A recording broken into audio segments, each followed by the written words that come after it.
থেকে আজকে 2025 সাল পর্যন্ত একজন ডাক্তারও নিয়োগ পায়নি, একজন ডাক্তারও উপজেলাতে চিকিৎসা সেবা দেওয়ার সুযোগ পায়নি। উপজেলাতে এই মুহূর্তে একটা বিশাল পরিমাণে চিকিৎসকের ঘাটতি রয়েছে। প্রত্যেকটা উপজেলাতে সর্বোচ্চ হয়তো 2 থেকে 3 জন ডাক্তার চিকিৎসা দিয়ে যাচ্ছেন, যেখানে ডাক্তার থাকার কথা 16 থেকে শুরু করে কিছু কিছু উপজেলায় হয়তো 24 জন ডাক্তারও থাকার কথা। তো এই প্রায় এত বিশাল একটা সংখ্যায় চিকিৎসক ঘাটতি নিয়ে এটা উপজেলাতে প্রথমে আসলে রান করা সম্ভব না।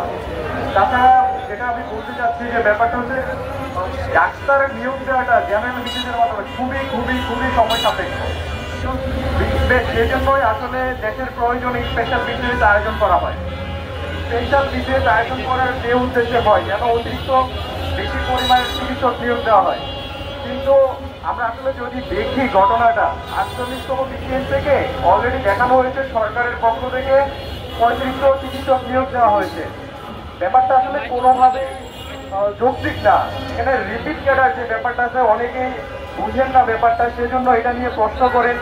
দেখতেছেন যে মনে হচ্ছে 3500 ডাক্তার নিয়োগ পেয়ে গেছে, দেশের চাহিদা তো দেশের ডাক্তার যে সংকট সেটা অবশ্যই এই 3500 ডাক্তারের মাধ্যমে ঘাটতি পূরণ হয়ে যাবে। কিন্তু ব্যাপারটা আসলে এত সহজ না। এই 3500 চিকিৎসকের মধ্যে প্রায় 2000 চিকিৎসক বিগত বিসিএস গুলোতে উত্তীর্ণ হয়ে আছেন। এবং বিসিএস এর একটা ব্যাপার হচ্ছে যে সিনিয়রিটি এবং সুযোগ সুবিধার ভিত্তিতে যে কেউই আগের বিসিএস এ সুযোগ পাবে। 48তম বিসিএস থেকে ওই চিকিৎসক বৃন্দ অবশ্যই অবশ্যই অবশ্যই পূর্বের বিসিএস গুলোতে যোগদান করবেন। সেক্ষেত্রে 48তম বিসিএস এর 3500 সংখ্যাটা কোনোভাবেই 3500 না, সেটা আসলে মাত্র 1500-এর মতো হয়তো হতে পারে যদি আমরা সর্বোচ্চ কাউন্ট করি।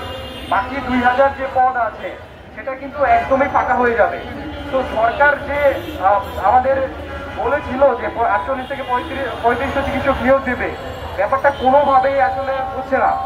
এটা সরকার দেখাচ্ছে কিন্তু কোনোভাবে এটা নিয়োগ হচ্ছে না। তো যদি এই মুহূর্তে আরো যে উত্তীর্ণ চিকিৎসক আছে 48তম বিসিএসে তাদেরকে নিয়োগ দেওয়া হয়, তাহলে সরকারের যে ইচ্ছা ছিল দেশের প্রান্তিক পর্যায়ে ডাক্তার সংখ্যা কমানো সেটা পূরণ করা সম্ভব।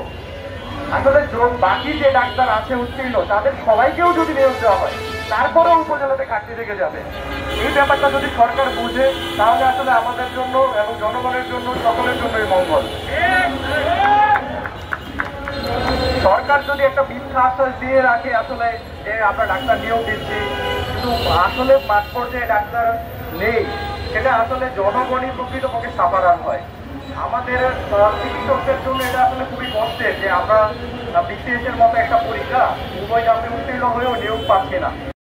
ইতিমধ্যে এই সমস্যা নিরসনের উদ্দেশ্যে দ্রুততম সময়ে চিকিৎসক নিয়োগের লক্ষ্যে জুলাই গণ অভ্যুত্থান পরবর্তী অন্তর্বর্তীকালীন সরকার 48তম বিসিএস এর মাধ্যমে প্রায় 3500 জনকে সরকারি সার্জন পদে সুপারিশ করেছে।